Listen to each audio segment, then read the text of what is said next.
So the purpose of it was to review the agenda, but in particular, Stan, we were going to go over the board rules. Right. So would you like to start with that? Sure.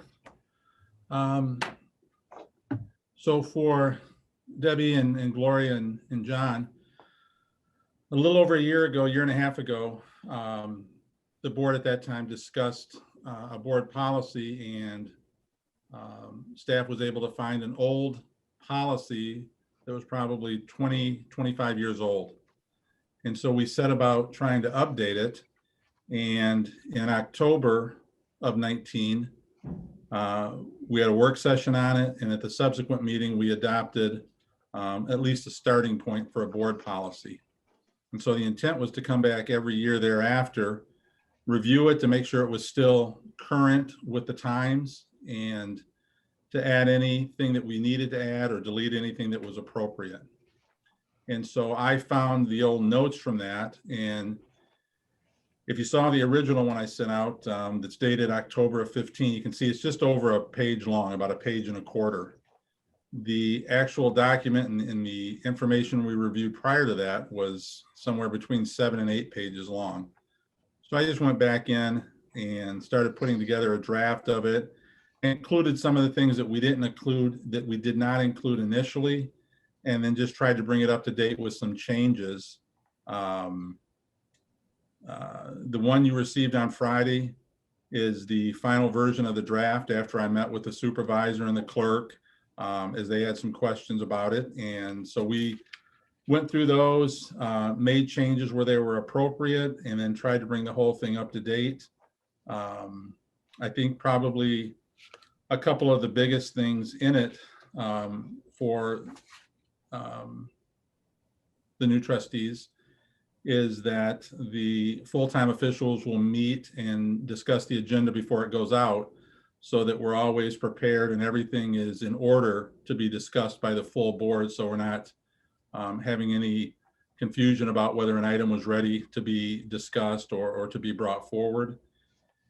And then the second item really came from discussion with a lot of the department heads. When I started on the board, department heads or a trustee or a board member, anybody could always have something placed on the agenda, and you had to have it in. I believe, Brenda, since I've been here, it was always Wednesday. And there was a request to move it to Monday a couple of years ago, and with the belief that we needed to get the packet out earlier so that residents could see it and have a longer time to digest it, as well as board members. While that was a good idea when we talked about it and made that change, the unintended consequence was it made it much more difficult on the department directors, the department heads, and the attorneys to try and get everything in on a Monday over a week in advance of the board meeting, because all of the information wasn't always available or ready to be added to the packet. So we would always have late additions and late addendums. And I just know from having been a trustee, showing up at a board meeting and getting something 5 or 10 minutes before you're going to be asked to discuss it and vote on it was a little bit problematic. So I talked to the department heads, the department directors, and they were in unanimous consent that they would like that submission date to be the Wednesday, move it back to the Wednesday as we had always done prior to the board meeting. And then the packet would then go out on Friday before the board meeting. The only caveat to that, as I told them and as I discussed with the clerk, is they're going to have everything ready for the packet by 4:30 on Wednesday, because it would be then difficult and unfair to ask the clerk's office to put it all together and then to add things later at the last minute. So they were more than happy to do that. And that's really the only changes. It's a living, fluid document. We can always come back to address changes at any time during the calendar year. If we want to add anything, take anything out, but I think we've pretty much covered everything with one exception, and that being how to handle meetings such as this, if should we ever have another pandemic or have to go to a Zoom format. And so I know that there's been some information shared, and we may come back at some point in the future and ask if we can make an addition to the board rules that will then cover Zoom meetings and Zoom conduct and how we move forward with those types of meetings. So I think that's a kind of a nutshell in 5 minutes. And if there's questions or discussions on changes, I'm all open to those. Dan, I do have one question. I know that you and Heather had met and we talked about removing emergency meetings. I just left the language in, but if you look at the updated version, if I can find it, there's a caveat that says, but again, we can take it out. There was a caveat that I had originally put in that, I know what you're talking about. I'm trying to find it. Anyways, there's a state MCL law. Let me just grab one document.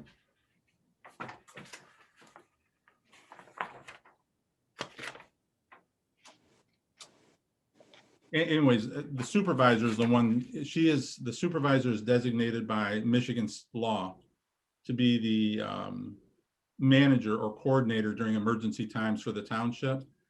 And I thought I had added that in to the copy you see now.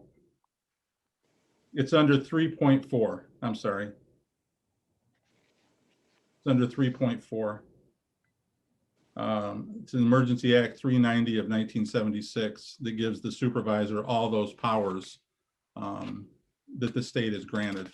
I'm more than happy to take out the emergency meetings, but we probably should leave in that Act 390 of 1976 so everybody knows that the supervisor acts as the management coordinator during an emergency. Great. No pressure, right? No pressure. None. So do you want to delete the emergency meeting section and leave that caveat under 3.4? And we can take 3.5 out if that's the desire. I have no problem with that.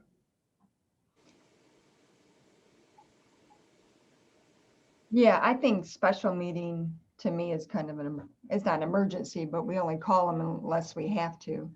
Okay. So that's just my opinion. Yeah, and I'm okay with that. We can certainly take 3.5 out and just leave the reference to the act in 3.4. That's probably a lot simpler in all honesty. Okay. It eliminates a lot of confusion. Are there other questions or comments from board members? Yes, Debbie. Do I have to unmute you? The only concern I'd have about that is like we're currently in a pandemic and it has language about like an imminent threat to health and public safety. So I'm wondering about that, but I could go either way. Just something to think about. Maybe that's something we would review after this passes and we could think about the emergency situation after we're past what's going on right now. Yeah. The other question we had pertains to section 5.3 that talks about public comments. And it says speakers shall be limited to 3 minutes of time per address. And I was just wondering if somebody could explain why. Yeah. The clerk asked me the same question, and the updated ones I thought were in the new packets that came out. It did not mean a home address. It just meant addressing the board. So what I did in the new document, and I apologize, I thought I gave them the updated one. It would say speakers shall be limited to 3 minutes of time per appearance before the Board of Trustees. So you can come up multiple times. And the 3 minutes simply comes because it's been 3 minutes since I've been here. So I'm not locked into that time frame, but somebody could come up and speak multiple times if they so desire. What's traditionally has been done in the past is if somebody speaks, the supervisor or whomever is chairing the meeting will make sure everybody else gets an opportunity to speak once before somebody speaks twice. But they can speak multiple times, and right below number 11, I tried to address it better, but yeah, it did not mean a home address. So that was my mistake. Okay, that's fine. I just didn't want to limit it to one person per household. No, no. I would catch a lot of flack in my own house for that one.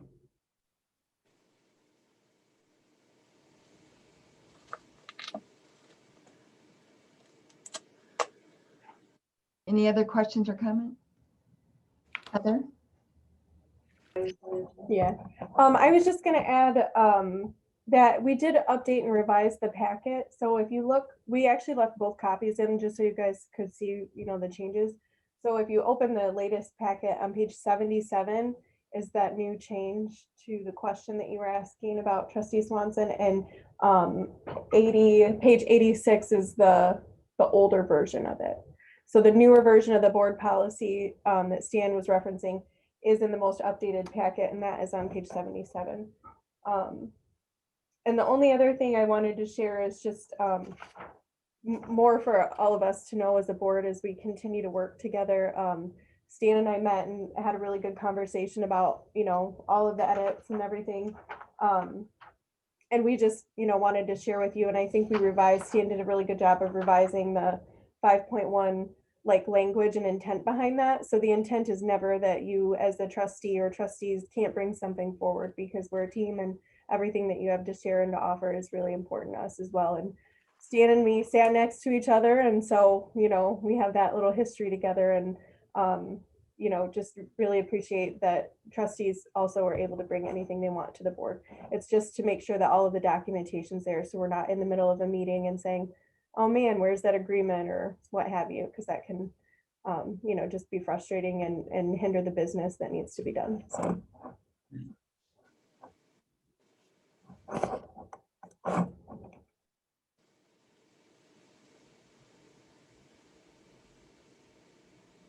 Any other questions? Let me look at hands raised. I know Joanne McCullum had her hand raised, but now it's down. I'm not sure she wants to speak now. Joanne?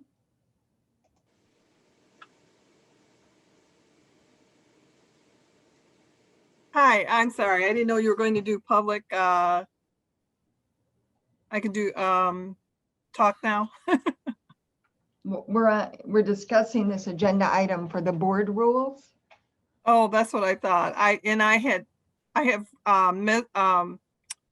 didn't have the right agenda up, so I thought, that's why I put my hand up. My computer went out. And I'm like, oh, I forgot I missed public time, but I didn't. No. Yeah, it's just a work session. We're talking about board rules. And it's interesting too. So I'll just sit back and listen and wait until public time. Okay, thank you, Joanne. Okay, thanks. Madam Supervisor, Yes, Trustee there were Elder? just two other things that I noticed as I was rereading it today. Under section 4.2, and it doesn't matter which copy you pull up, this would be the same. In the last sentence, it says officers' business. It should say officials. So I'll make that change as well. That was the only other one. And then on the very front of the document, we'll just put, should it be adopted tonight? It would just say, instead of amended, it would say adopted 12/15 of 20. And like Stan, like you said, this is fluid. So if something's not working, we can come back and redo it. And yeah, it's a live working document that's fluid, and we can change it meeting to meeting, month to month, however we want to do it. We just need to make sure that we review it at least once a year to make sure it's current with the times. all right. Any other questions or comments? Mr. Winters, have you had the opportunity to review it?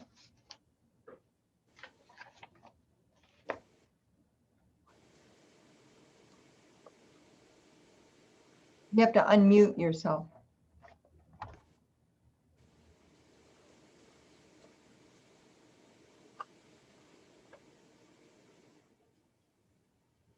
Okay, well, if you have comments. Okay. Yeah, can you hear me now? Yes. Okay. Okay. I pushed the unmute button, but nothing, I don't know what I'm doing. I have read, I think, a number of these drafts. I think I did receive the one from Lisa today. They had both the current one and the previous one, and the changes that Stan summarized, I believe are accurate, as well as what Clerk Rowe and And Supervisor Stumble also added to the conversation. So I think they're in proper form. And again, they're kind of sort of like the guideline as to how business should be conducted at the township during board meetings. So you have some degree of order and decorum and consistency in how agenda items are handled. I do know that as far as getting the agenda items in on the Monday, as it currently is really difficult because we have board meetings on Tuesday. And prior to the pandemic, we've had a lot of meetings at the township during the week, and we'd have a lot of even late night meetings sometimes. And so after a late night meeting on Tuesday, you're faced with Wednesday, and before you know it, you're going into the weekend with a Monday deadline that's looming. And so there were agendas that had very few items on it, or fewer items on it, with the second meeting having a large number of items because some of the ones couldn't make the cutoff, could not make the cut for the following meeting. So I think you'll have a more balanced agenda items by having the deadline extended to Wednesday. So I think that would be a welcome change for many people. They have to submit deadline, they have to submit a number of items to the board in order to have a complete board packet. Okay. Very good. So we were gonna just review the agenda, but we can do public comment since I know Joanne would like to make one. So at this time, if there's any public comment.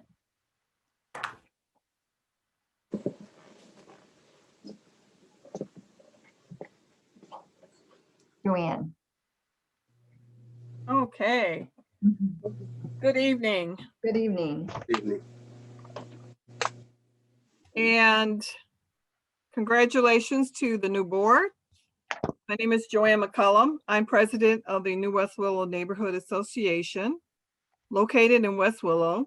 We are 501c3, a nonprofit, and I've had 3 significant grants so far, 2 from United Way and 1 from Ann Arbor Area Community Foundation. These were for COVID relief. We have helped families get out of foreclosure. We've helped keep their utilities on, helped with doctor bills, car repairs, everything we can. I'm looking forward to this board and helping to build trust in the community, particularly now because of the crisis. I would like to see board members attend neighborhood meetings and reach out to the community to connect as best as you can during this time. I would like to see the board work on systemic racism in Ypsilanti Township, beginning at the Ypsilanti Township Civic Center, how people are hired, how people get on the ballot. All of this must be done with thought and fairness, or else it creates mistrust, which is what we have in the community right now. Racial equality, racial equity is a problem in Ypsi Township, and I would like to see this board commit to working on that. So I want to thank you for listening to me, and I look forward to working with you. Thank you. Thank you, Joanne. Are there any other public comment? No.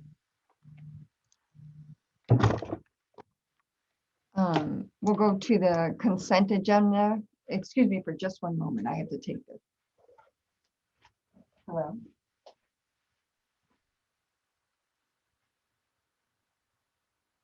All right, while Brenda's doing that, any questions on the consent agenda? We have the statement in text. Does anyone have edits to the minutes that they'd like to see? I know Brenda gave a few. No. All right, and our treasurer's report was included in that. Good job, Stan. Angela, his deputies, Definitely, lovely, doing a really good job. Doug, do you think you want to wait for the attorney's report, or do you want to do it now? Well, either way is okay, whatever.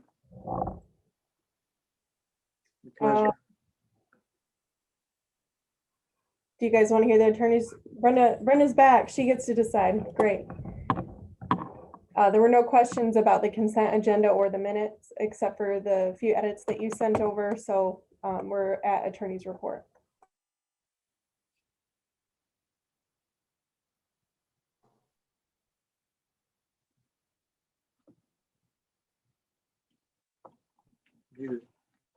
Mr. Winters? I didn't hear what you said. I said Um, that I know you had requested something under board action for this evening and it was sent out to the board meeting, to the board members, so. Yeah, I Mr. can proceed now. Thank- Before I do want to take a moment just quickly. I did sit through the trustee orientation on Thursday from, I think it was 6 to 9:30. And I think that, first of all, I'm very envious of the chair that trustee Newman has. That chair that he has looks awful comfortable, and I would like to get that chair. But I also, I don't know how many department heads are on the Zoom meeting right now, but I thought they did a spectacular job in terms of their presentations. I think they covered things that were great in terms of almost a primer and a refresher for all of us at times. And I thought the questions that were asked by trustee Peterson, Swanson, and Newman were, very, very appropriate and spot on in many ways, because when you have fresh set of eyes and ears, it brings a different perspective to things that you may be doing over and over and over. So, but I do want to commend all the department heads. I thought they did a very, very thorough, spectacular job. And that's, I think towards the end of that orientation is when I noticed John Newman's chair that I wish I had one like that. But as far as the attorney report this evening, I did send over, I think over the weekend and yesterday, I had mentioned that we were in the process of trying to formally have before this board a 1-year contract extension for the ASME Local 3451. ASME 3451 has 2 contracts with the Township Board. One is for the township employees at the Civic Center, recreation, etc. A separate one is for the 14B District Court. Both those contracts were scheduled or are scheduled to expire on December 31st, 2020. Myself and Karen Wallen have been in contact with Staff Representative Carlos Cross back in October, November. There were some new elections by the union in terms of who was going to serve on their bargaining and committee. Those elections have now been held, and those new members have been selected for ASME Local 3451. Back in November, and we had a very, very good conversation with Staff Representative Cross. He did acknowledge that the township was, in his opinion, over and above almost any other governmental unit that he has contracts with in terms of how they handled the COVID-19 pandemic vis-a-vis the employees. And I'm referring to when the township early on closed the township civic center, allowed employees to work from home 20 hours per week. They still receive 40 hours pay. We also had a COVID-19, what we call a COVID-19 PTO bank of 80 hours. And so they really appreciated down at the ASME headquarters the way the township had responded, as well as all the safety measures that were put in place to ensure the safety, the protocols, the plexiglass, the hand sanitizer, the mask, and everything the township did. So we did receive, I say we, Karen Wallen, HR manager, and myself did receive a letter from Staff Representative Cross agreeing to have the both contracts extended for 1 full year. That would take it through December 31st of 2021 with the understanding that we would meet in the first quarter of 2021 under the heading wage reopener. I sent to the township board last evening copies of those documents that would need to be signed. It's my understanding because I got a copy myself, that Magistrate Judge Pope and Magistrate Nelson and the bargaining team for the 14B court have already signed and returned their 1-year extension. And we expect the same to follow suit by the ASME bargaining team, after which it can then be signed by the supervisor, clerk, and treasurer. So I think that's a good step because everybody recognizes that it's been difficult, if not impossible, to try and negotiate. I guess we could if we were forced to, but it's very difficult even having these Zoom meetings, having opportunity to caucus and talk to people. It is just not very feasible. So anyways, we have a lot of respect for our employees and all the unions, be it ASME, be it Teamsters, as well as the non-union. And I think the way the township leadership responded to the COVID-19 just showed the extreme good faith and the importance that the township places on its employees, both from not only just a financial standpoint, but from an actual health standpoint. At the end of the day, all the money in the world is not going to be a substitute for one's health. And we've watched that happen to a lot of people we know personally. And so I'm just glad to report that right now we're rolling in the same direction in regards to that 1-year extension.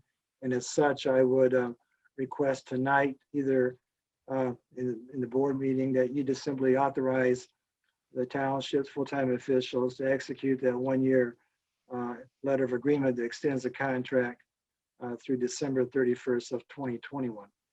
The next item I would like to at least touch on, and I don't think I've been able to probably capture the history just yet of everything that's gone on in 923 Ecorse Road. That was the former Forbes Dry Cleaners.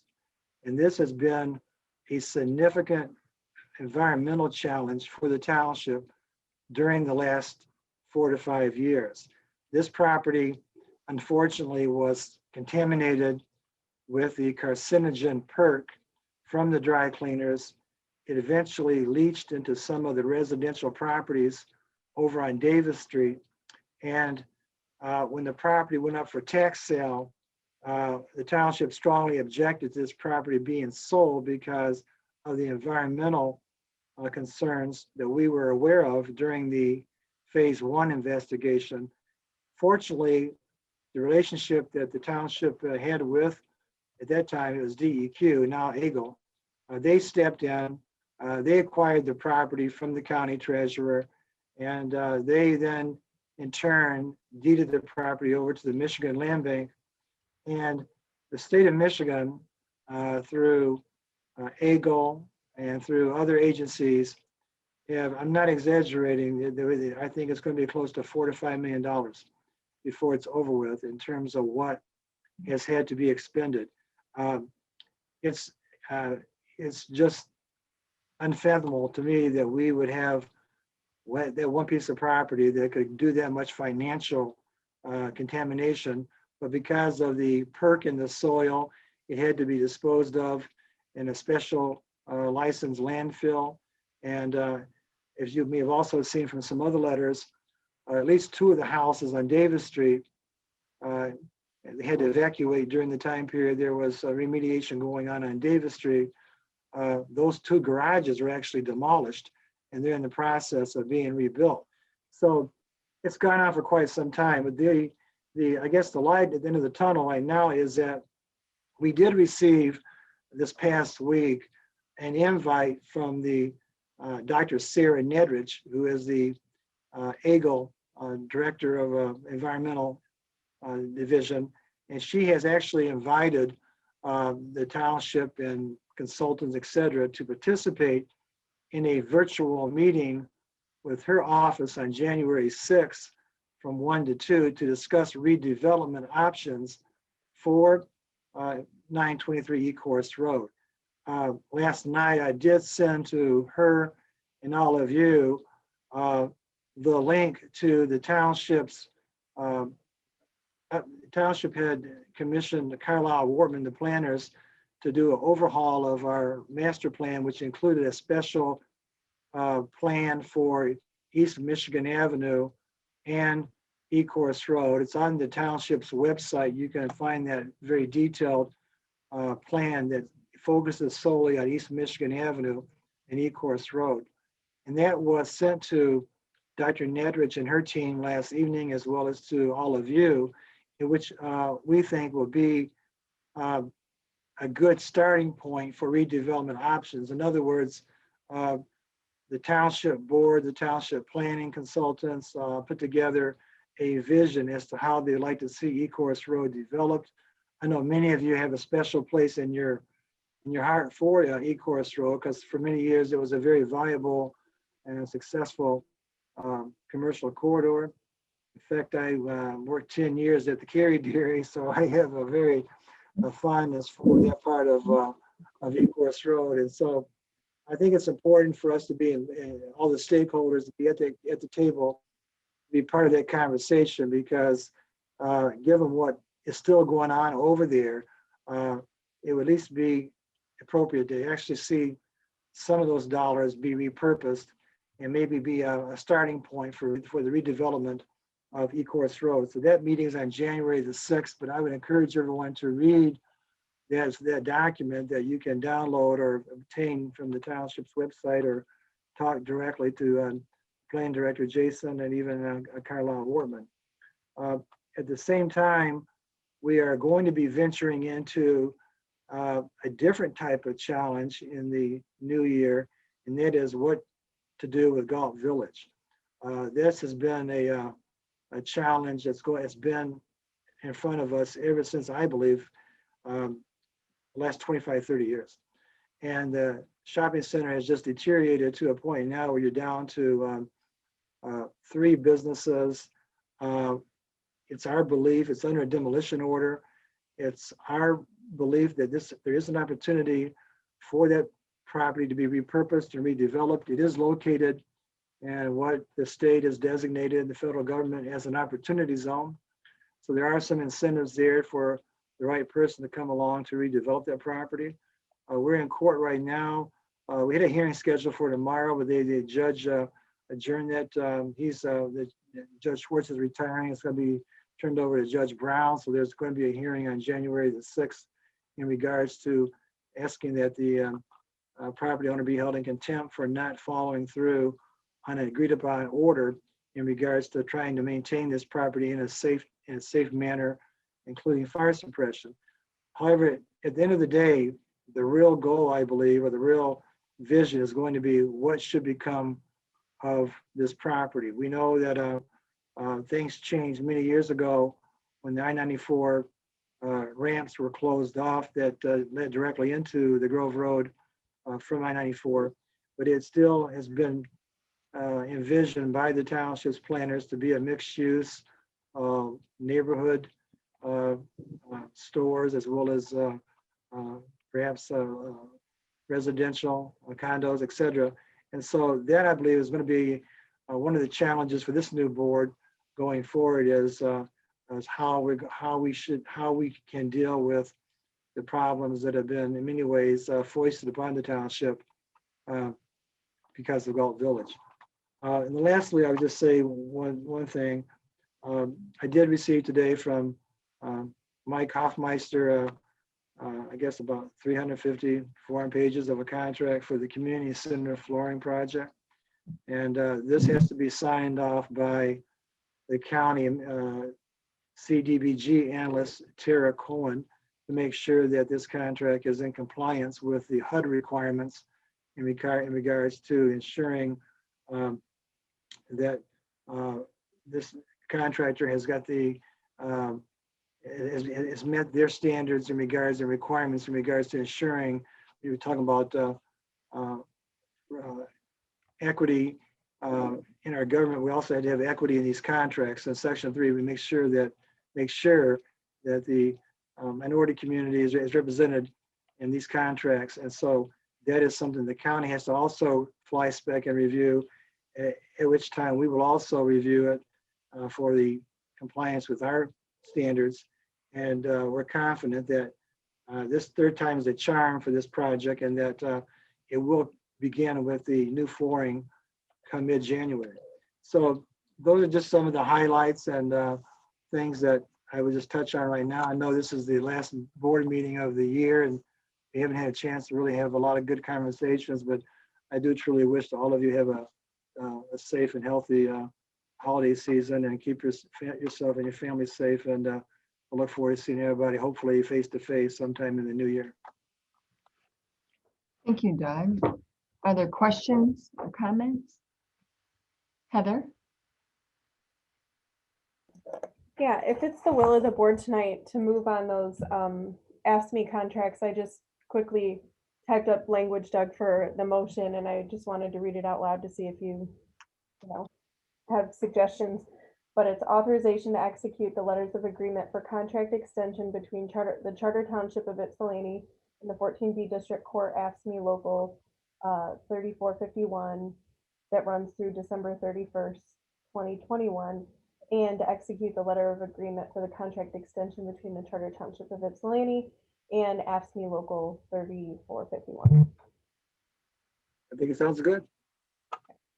All right. Yes, Gloria?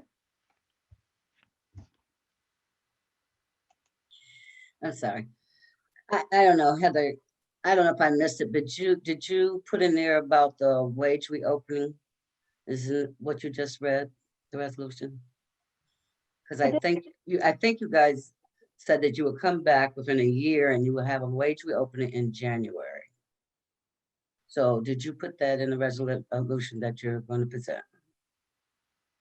I did not. I did refer to the letter of agreement, which outlines it, but I can definitely add that. Oh, okay, so I got you. So you said the letter of agreement that outline it.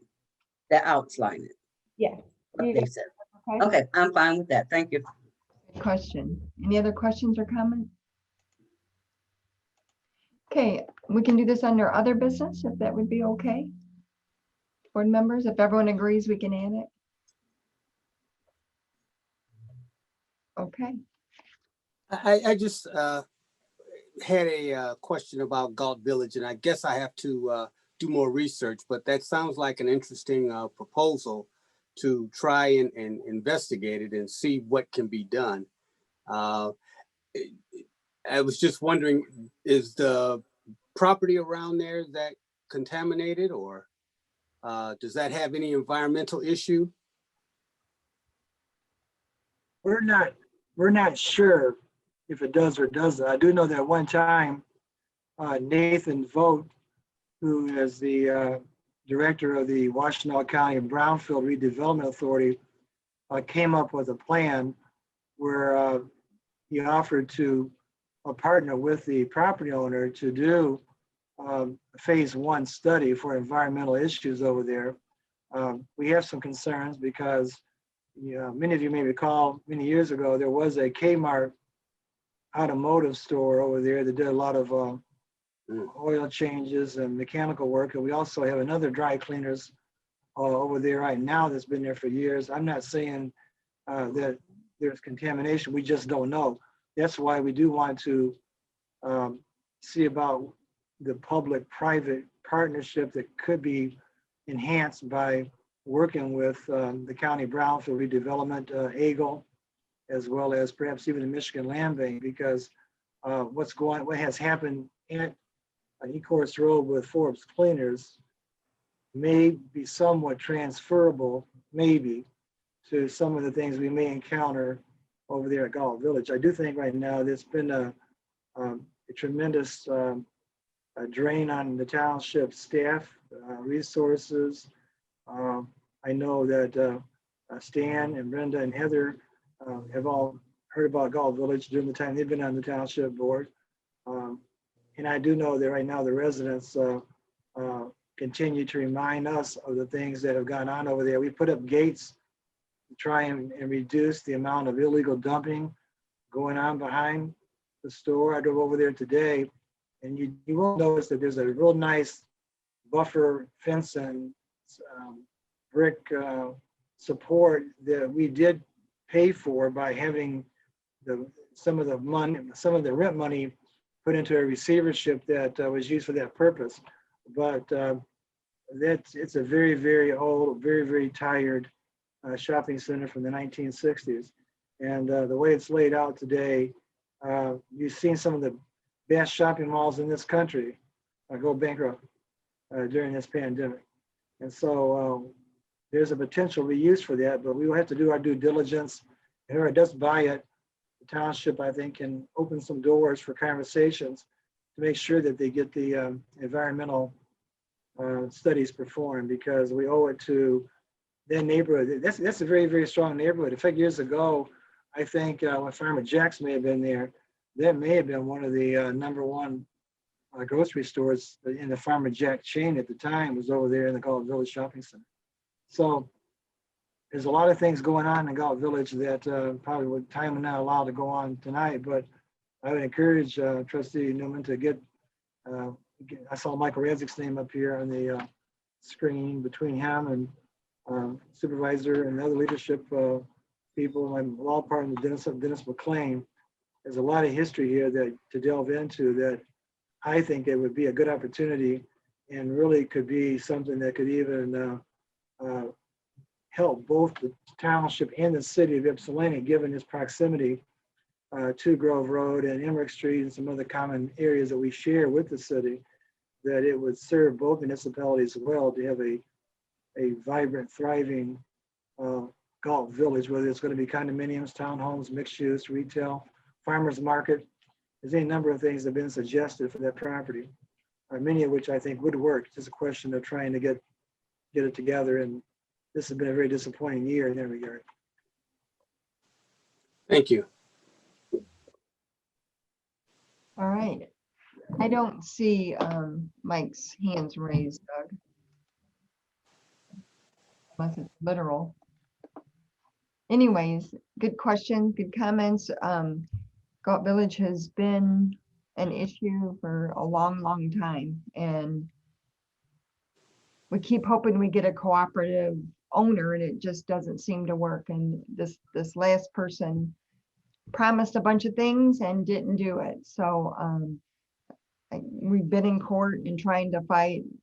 Might be time to look at a different way and get a little more aggressive. I don't know how, because we've tried everything, but it's a top priority, and it was mentioned in the planning master plan update. They had we actually have a document regarding that and got input from the residents on what they want to see there. So everyone's in agreement. They don't want to see what's going on there currently. All right, I'm going to move on to the agenda then. Other comments? Did I miss something? Brenda? Yes. I'm sorry, I failed to mention, I should have mentioned that this property is now listed for sale by Jim Cajonas, the realtor with Colliers International.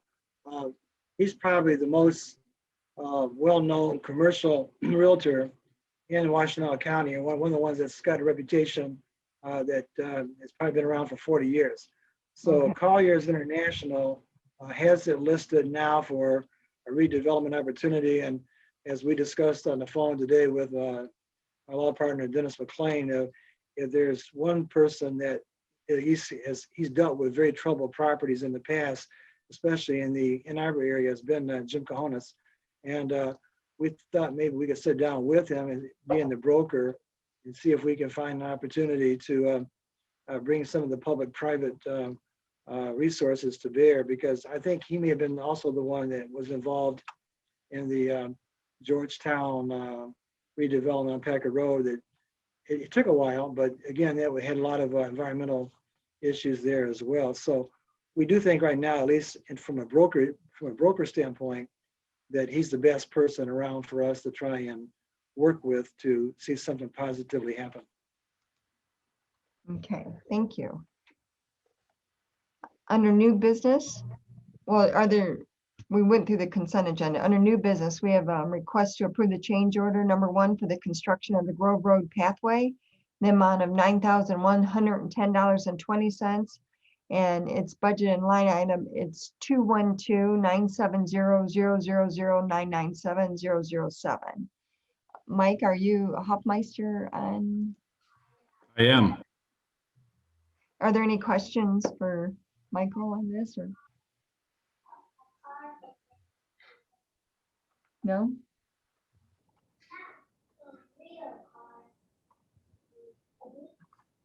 I hear noise, but I'm not sure. Okay. Mike, this basically closes up and finalizes this, correct? Yes, this is an end of project change order after field conditions and additional material used. This does still fall within the reimbursement price as previously agreed with the Washtenaw County Parks Department with the border to border agreement. Great. All right, very good. If anyone has opportunity to go walk that, it's pretty cool addition. And I've seen a lot of people over there walking, so that's good. The next item is request to approve the deposit of funds received from the Public Safety and Public Health Payroll Reimbursed Program and from the Coronavirus Relief Local Government Grants into the Fire Pension Fund. We have Karen Wallen, are you with us? Giovanna, I see you're on here.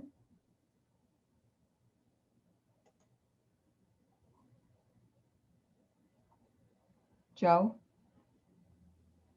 It's pretty self-explanatory. We received these grants and they wanted allocate them into the pension fund in order to get it, our goal is to get it fully funded. And in order to do that, the board needs to formally authorize that. So it's 441,317 total. And the pension board met and discussed it, and they think depositing it towards the liability that we have would be great to making it's funded at 76.61%, and we'd like to get it to 100%. So this will help with doing that. Are there any questions or comments on that? Is there anything in the grant that mentions how specifically the money is supposed to be used, or? No, it did not. I'm sorry, this is Giovanna Neal, the accounting director. It did not mention anything as far as the usage. Just it had to go into a specific line item for federal grants. So we've done that, and we do have to, report it if we go above this 700,000. But I don't think we're going to hit that this year in federal grants. I did speak with the pension board, the fire pension board. They were in agreement that would be utilized the money well. And also the union rep Zach was at that meeting as well. And he had spoken with a lot of the firefighters as a union person, and they're in agreement with using those funds that way as well. So I think, we're very, our percentage of funding is down in the fire. So I think that would be a big help and a way to utilize the extra funds that we did receive. Thank you. Any other questions or comments? Great job in applying for the grant. We were surprised that we actually received it, but a lot of work was done by Karen Wallen and Giovanna, and we were so ecstatic that we got it. And I think it's a very good use of grant dollars, and appreciate the recommendation.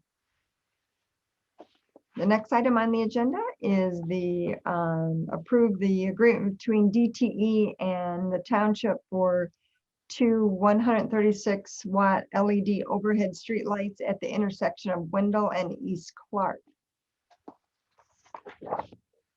Clerk Rowe, did you want to, or Gerald Rowe?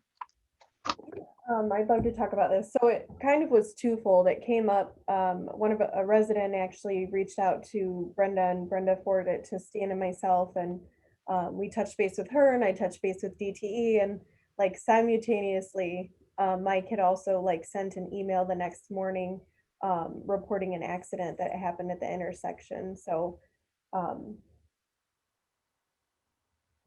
anyway, so that's how it came about. I didn't want to be confusing with how the request came about, because there's a difference between, requesting an improvement versus a special assessment district, and I didn't want to get into the weeds with all of that. So that's how it came about.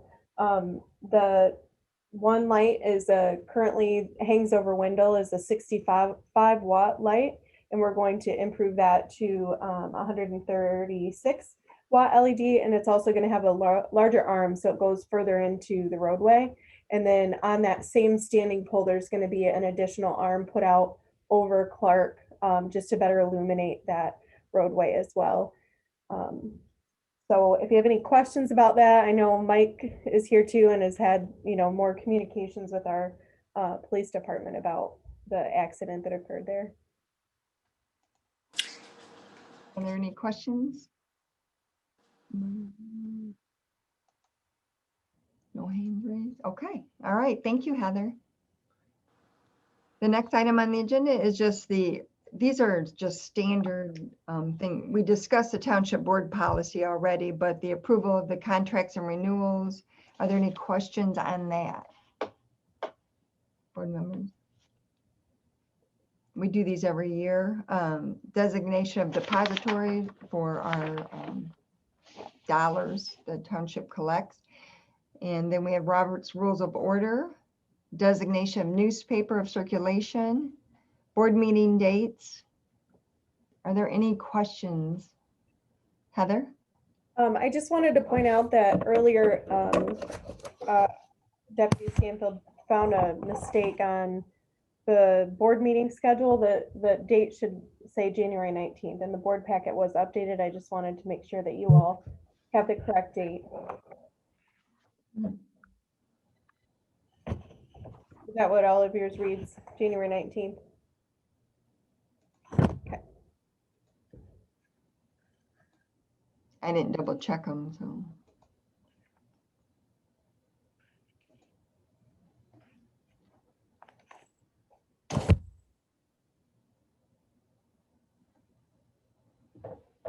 I'm going to now. Okay. Here, we can go through them together if you want, Brenda. No, that's okay. I got it. Okay. So January 19th was the only one that was changed, Mhm. and that is in the board packet.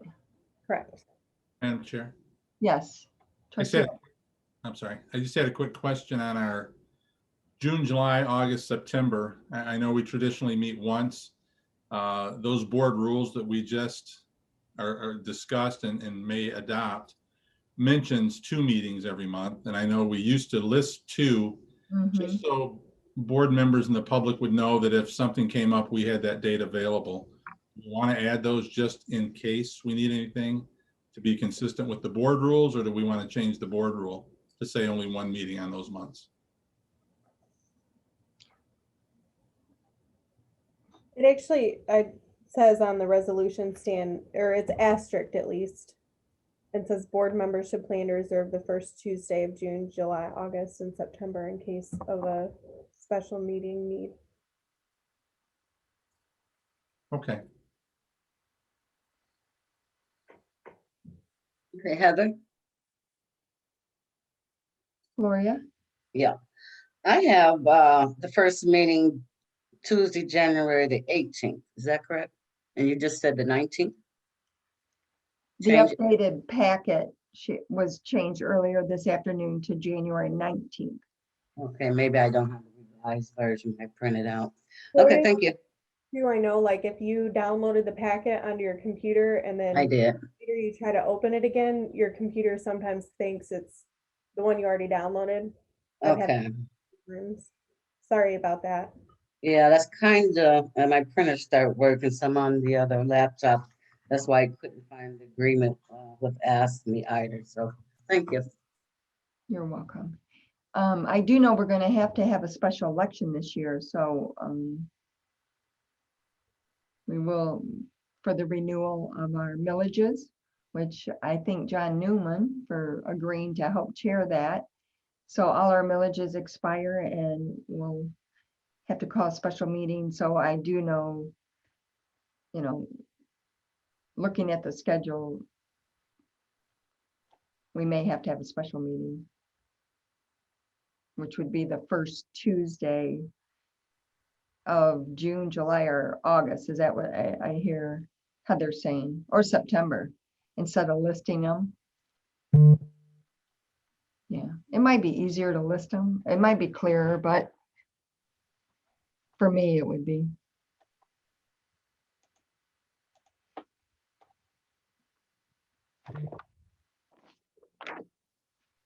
Are there any other question on the contract renewals or depositories or the Robert's Rules of Order? If not, we'll go to the budget amendments.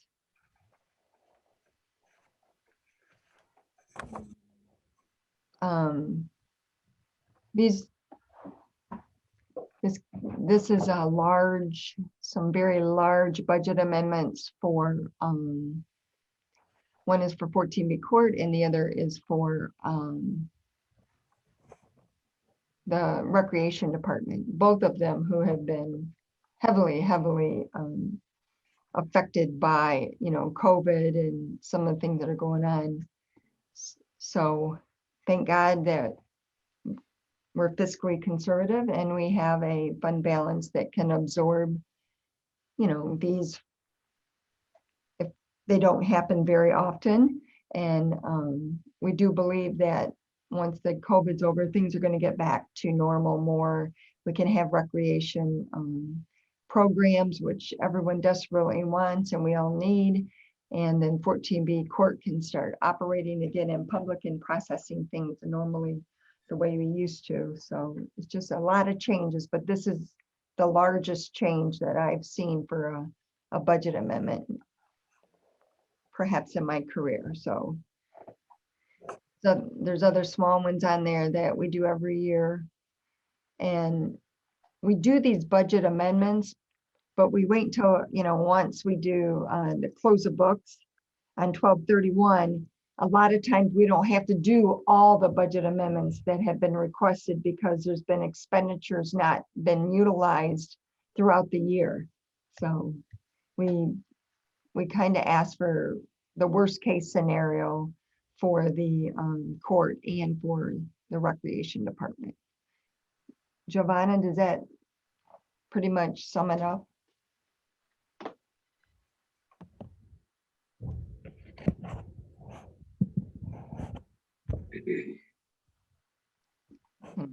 Giovanna might not be on. I see that Jimmy Wilson is also with us. I am sorry. I thought I was muting myself. That's okay. That is correct. So I did an estimate of the expenditures that we would need for the rest of the month of December.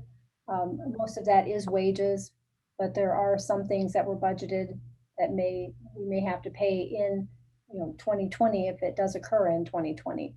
So I did what I thought would be the most that would be, and then I'll only transfer over what we need at the end of the year.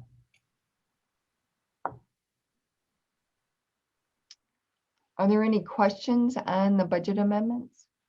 No. All right. Do you want to do board member updates now, or do you want to wait to the meeting? Oh, we only have 2 minutes, so take a break, everybody. Work sessions is ending at 6:58.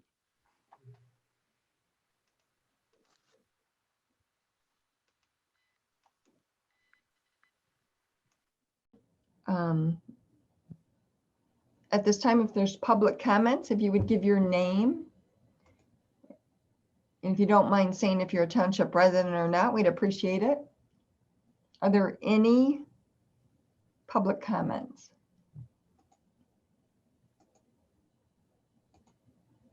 No? All right, we'll go to the agenda. We have the consent agenda of the minutes of November 17th, 2020 regular meeting, statements and checks, and the treasurer's report for November of 2020. A motion would be in order. So moved, Eldridge. Support, Gerald Rowe. Motion Eldridge, support Gerald Rowe to approve the consent agenda. Any questions or comments? Hearing none, all in favor?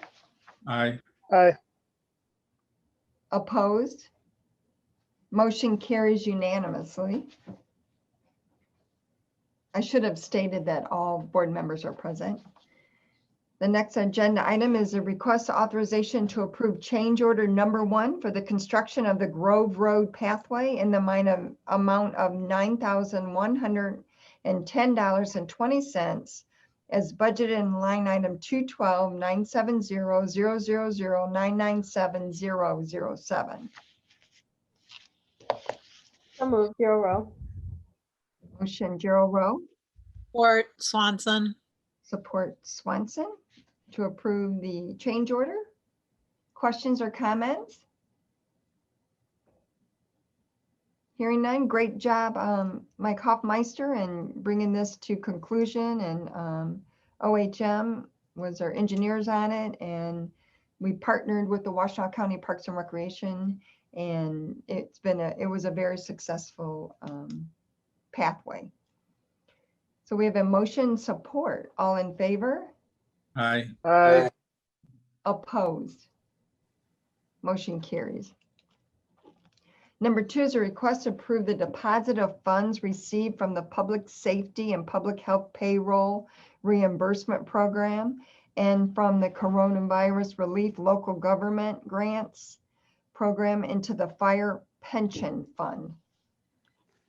So moved, Eldridge. Motion Eldridge, Support Peterson. support Peterson. I know that Karen Wallen is here as well. Karen, do you have any comment?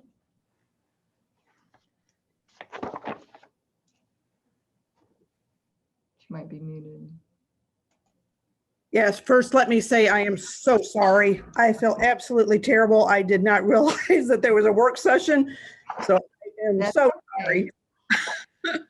But yes, these 2 grants were available to us. Both Giovanna Neal and myself submitted the grants, and we were very happy and fortunate to receive this money, and was actually approached by the fire department union, and very much in support of putting this money toward their pension.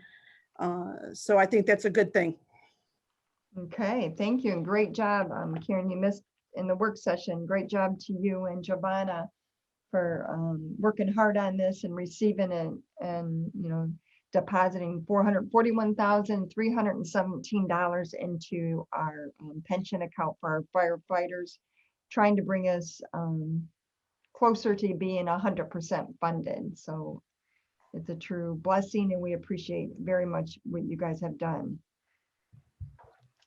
Hearing, we have a motion support. All in favor? Aye. Aye. Aye. Opposed? Motion carries. Number 3 is a request to approve the agreement between DTE and Ypsilanti Township for 2 136-watt LED overhead streetlights at the intersection of Wendell and East Clark in the amount of $810.92, which is budgeted in 101-956-000-926-050. So moved, Gerald Rowe. Motion support Eldridge, is that correct? Yes. There is an annual cost of $537.84, and there was a previous cost of $182. So this will make it, this is in the township at large. It's at an intersection that the township put this light up, and it has been recommended that it be at a higher height and have 2 arms on it in order to help illuminate Clark Road. So thank you, Trustee Gerald Rowe, for working on this and bringing it forward. Any questions or comments? Hearing none, all in favor? Aye. Aye. Aye. Opposed? Motion carries. The next item is a request to approve the updates to the township board policy. So moved, Eldridge. Support Peterson. Oh, go ahead, Deb. Support Swanson. We have a motion by Eldridge, support by Swanson. Is there discussion? Madam Chair, Yes. Yes, I wasn't able to make the work session, so I just had two questions. One is, were there any updates, any changes from what's in the packet currently? I read over the packet, but were there any changes at the work session from what's in the packet? Okay. Heather?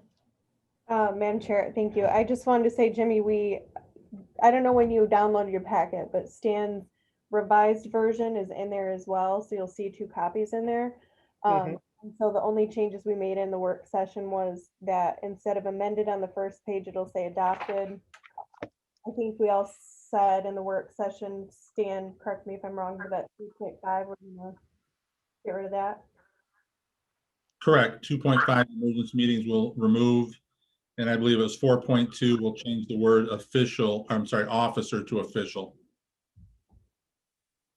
Okay, gotcha. 2.5 and 4.2, it'll say official. Yeah, the last Okay, sentence. gotcha. Yeah. And the provision as far as who approves the agenda, is it going to be 2 full-time officials? Yeah, the intent will be that we'll meet and discuss after everybody has submitted whatever they would like on the agenda. Really, that's the only reason for that approval is just to make sure everything's in, all the paperwork's in, so that when items come before us, it's ready. Properly. Yeah, properly for discussion and ready for a vote if that's the desire. Okay, thank you. That's all the questions I had. Questions? Any other comments or questions? We have a motion and support. All in favor? Aye. Aye. Opposed? Motion carries. There will be a policy brought back for Zoom in the very near future, just Zoom rules and policies. So we need to perfect that. Number 5 is to request to approve the 2021 contracts and renewals. So move Peterson. Motion Peterson. Support Gerald Rowe. Support Gerald Rowe. Are there questions or comments on this? I do want to thank Giovanna and Neil for going through and cleaning it up a little bit from previous years, so that's much appreciated. We have a motion support. All in favor? Aye. Aye. Aye. Opposed? None. Motion carries unanimously. Next item is Resolution 2020-35, the designation of depositories. Clerk Rowe, Gerald Rowe. Okay, I have resolution number 2020-35, the designation of depositories for 2021. Now therefore it be resolved that the Bank of Ann Arbor, Ypsilanti office, Comerica Bank, Charter One, Ann Arbor State Bank, Fifth Third Bank, Chase Bank, PNC Bank, United Bank and Trust, Fidelity Bank, Huntington National Bank, KeyBank, TCF Bank, Washington Federal Credit Union, Vanguard Group, and their successors be designated depositories for all Charter Township of Ypsilanti funds and their securities for the 2021 calendar year. I so move the resolution. Motion Support Wilson. Support Wilson. Questions or comments? We have to do these every year. All in favor? Aye. Aye. Opposed? None. Motion carries unanimously. Number 7 is Resolution 2020-36, Robert's Rules of Order. Clerk Rowe, Gerald Rowe. Charter Township of Ypsilanti Resolution 2020-36, the adoption of Robert's Rules of Order. Now therefore it be resolved that Robert's Rules of Order shall be adopted by the Charter Township of Ypsilanti Board of Trustees for the 2021 calendar year. I would so move the resolution. Motion Gerald Rowe, Support Wilson. support Wilson. Questions or comments? Hearing none, all in favor? Aye. Aye. Aye. Opposed? None opposed, motion carries unanimously. Number 8 is a resolution 2020-37, the designation of newspaper of circulation. Clerk Rowe, Gerald Rowe, I'm sorry. Thank you. I have Charter Township of Ypsilanti Resolution number 2020-37, the designation of newspaper of circulation. Now therefore it be resolved that Washtenaw Legal and mlive/annarbor.com be designated as the newspapers of general circulation for the Charter Township of Ypsilanti, advertisements and publications for the 2021 calendar year. I would so move the resolution. Motion Giro Rowe, Support Eldridge. support Eldridge. Questions or comments? Hearing none, all in favor? Aye. Aye. Aye. Opposed? None. The motion carries unanimously. Next item is number 9, a resolution 2020-38, 2021 board meeting dates. Clerk Giroux. Great. I have the resolution 2020-38, the adoption of regular board meeting dates for the 2021 calendar year. Now therefore it be resolved that the attached schedule of dates and times be adopted for the Charter Township of Ypsilanti for the 2021 calendar year. I would so move the resolution. Support Motion- Wilson. Support Wilson. Questions or comments? Madam Chair, just a friendly amendment, if I might. Trustee Eldridge. Just that we, just for clarity purposes for the public, just add those first Tuesday dates, knowing that we may have to use at least one as mentioned in the work session for the millage vote that may come up, but it may just add some clarity to the public to know that we may meet on those first Mondays. If we could just add the dates, I think that would just be helpful. It also keeps us in concert with the board rules that we just passed. Clerk Giroux, will you accept that as a friendly amendment? I just have one question for you or the board, if I accept that friendly amendment, is that for July, the first Tuesday is July 6th. Would we all, do you want to keep that one on there with the holiday? I don't know where that falls with our employees being off for the holiday. Karen Wallen, do you know if, I don't know how that works. What day is July 4th on? It's on that Sunday, so would Sunday. it be off that Monday? So Monday would be the holiday. Okay. I accept the friendly amendment. Trustee Wilson. Yes, I accept the amendment. So we have a motion and support to approve resolution 2020-38, 2021 board meeting dates, including the first Tuesday meetings in the summer in the resolution. Is that correct? Yes. Any questions or comments on the amended motion? All in favor? Aye. Aye. Opposed? Motion carries unanimously. Number 10 is budget amendment 16. Clerk Giroux.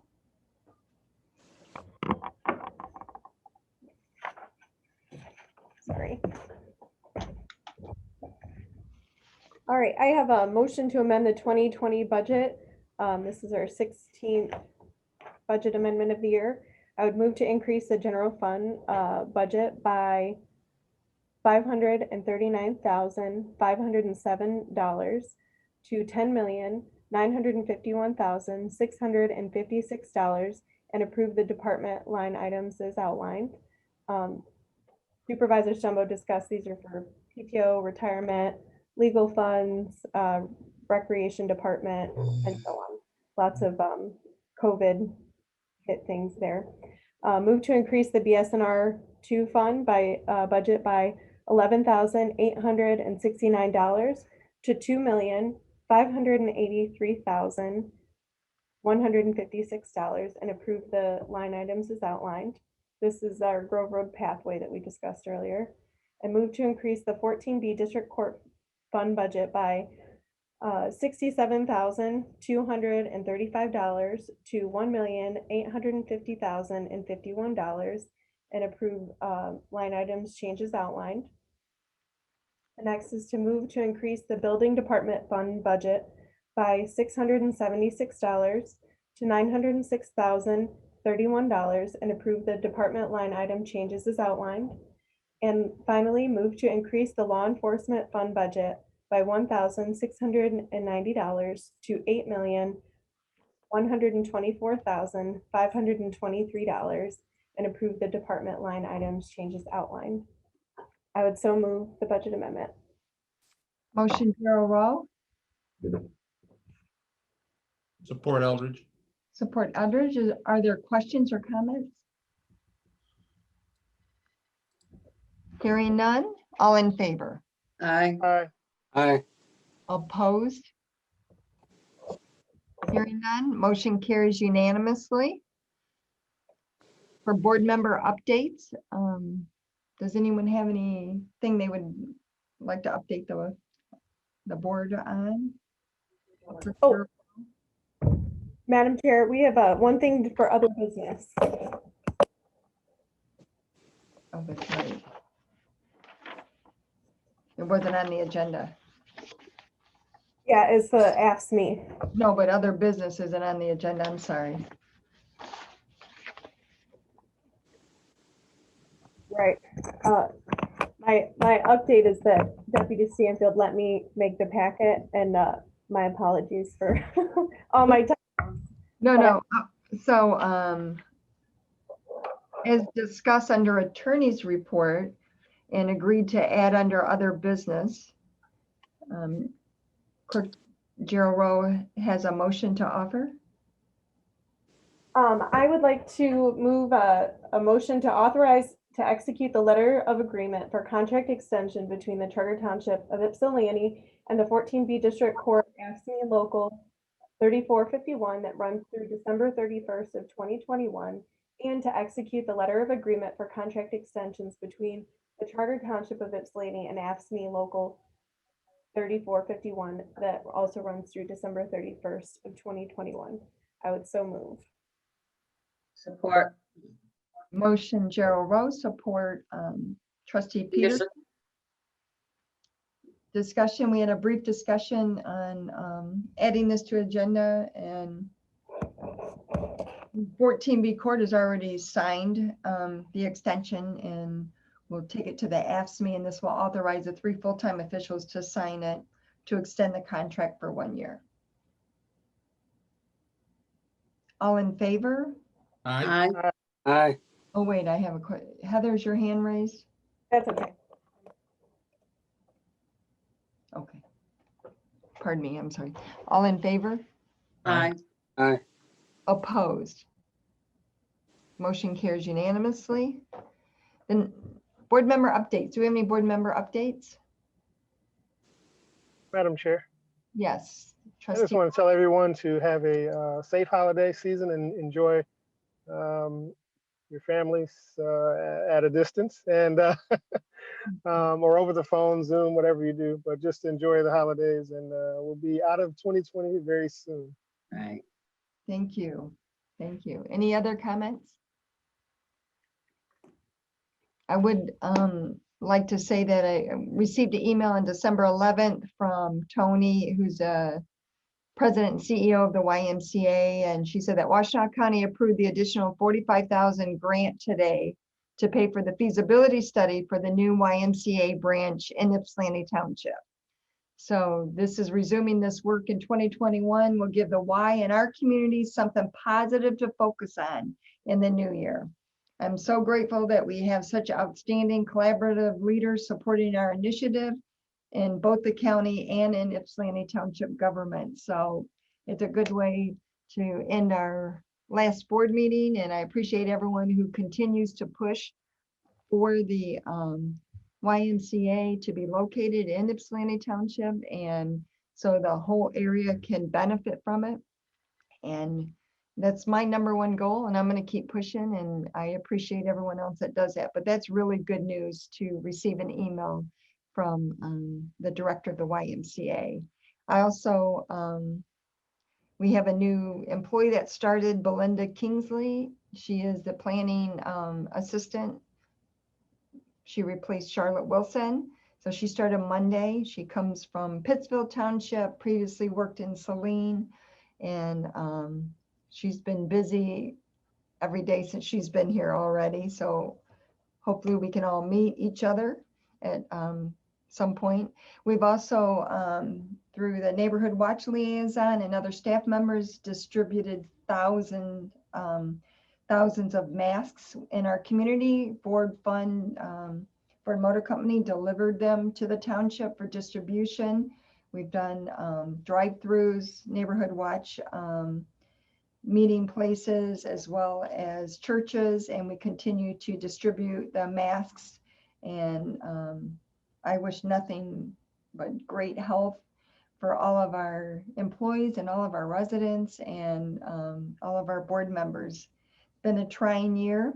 I look very much forward to this board working together for the future. We're working on US 12, improvements. It's an $8 million improvement. There's been several Zoom meetings on that, and that is going to take place in 2021.